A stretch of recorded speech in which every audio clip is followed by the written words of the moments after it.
After leaving Yharnam and fighting your way through the snake-infested Forbidden Woods, you'll find yourself entering this rather ominous-looking graveyard with a very large gravestone. Here is the next boss arena you will encounter, the Shadows of Yharnam. This is actually one of the few, in any Soulsborne game I've played, one of the few multi-enemy bosses which I actually think is relatively well designed. It has a few flaws, but for the most part, it's better than a lot of the other multi-enemy boss fights. The Shadows of Yharnam. Rather annoying boss fight at times, but yeah. With a bit of timing and a bit of patience, these guys can be taken down pretty easily. First order of the day, any weapon goes. Pretty much, yeah, I'd say any weapon will be pretty effective against them. I've used a wide variety from Burial Blade to the Rikoyo, Kirk Hammer, Ludwig's Holy Greatsword, Moonlight Blade, all sorts of stuff work well against these guys. But I'd recommend, over anything, something quick, something you can get a good decent amount of hits in, because you want to try to whittle these guys down as fast as possible as the fight goes on.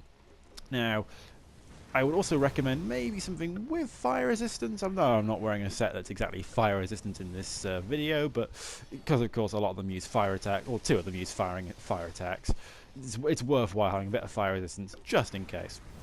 Now, when it comes to which one to kill first, the bottom health bar one, the fellow who's got the mace and who's got the ball of fire in his hand, he will essentially keep his distance, spamming fireballs, and of course, as they get more powerful later on in the fight, he starts bringing in much bigger fireballs. So just the quicker you can kill him, the better, because that way you can worry about the two melee-focused fellas rather than having to worry about having someone flinging, not exactly powerful, but just bothersome fireballs at you. They add up with constant strikes. Now, as you'll notice, as the fight progresses, as enough health gets knocked off of it, it's kind of like a collective amount gets knocked off of them, they enter their second phase where they go, as you've just seen, and snakes burst from their stomach. I know, you gotta hate it when that happens to you, right? It's so uncomfortable.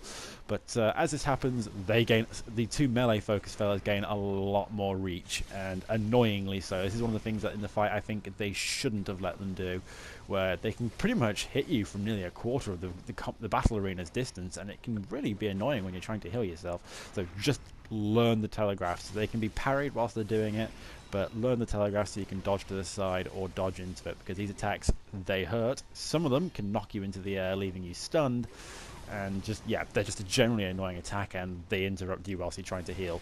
Or they hit you just after you've healed, forcing you to have to waste another blood vial. So yeah, just be careful. And as well, as you saw then, as I say a lot in these boss fights, especially with bosses where there's lots of clutter on the ground, keep an eye on your footing. You can get stuck, and because there's multiple of them, they can keep you pinned and they will gank you. As me and my friends like to colloquially call them, the gankers of Yharnam. They are quite fond of pinning you in corners. After you've taken down the first one, take them out in any order, but I'd say focus on the fella who's the most aggressive, the one who's just got the sword, not the one with the flaming sword and the candle who breathes fire. Just take out the fella who seems to be melee focused, as he's going to be the one who's aggressively going after you, whereas as soon as he dies, the other fella, he's aggressive, but you can kind of get into his attacks and keep him stuck. He's the middle one. He's neither too strong nor too weak. As with the second phase, once you get them down to a collective amount of health, they get a new ability. Generally, the collective amount of health is after two of them have died and one of them's left alive. So, as you see here, I get pinned a bit, of course. Keep going around, try to avoid them as much as possible when it comes to healing, so that way you can avoid being smacked. As you can see here, don't just think that because there's objects in the way you can avoid being smacked. It launches you into the air regardless of whether or not there's a big wall in the way. So don't think you can try kite them around it to stop them from hitting you. They will still hit you through it, annoyingly. Well, good idea, try to learn the points in their attacks, especially the melee-focused fella.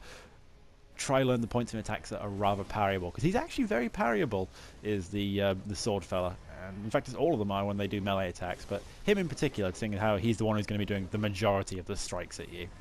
So just learn that, like with any boss, try to learn their riposte situations. As you can see, killed the second one. Now what you want to do is try kill the last one as fast as possible, because once there's one left alive, you don't see it in the video, as you can see he's died, but they will start sticking their hand into the ground and giant snakes start coming out of the ground and smacking around, and they can kick the ever-loving shit out of you. So you've got to be careful with that. So yeah, just tips of the day. Kill the range fella first, whittle the other two down so they've got a similar amount of health to each other, and then just kill one quickly, and then just finish off his mate. That's all you need to do.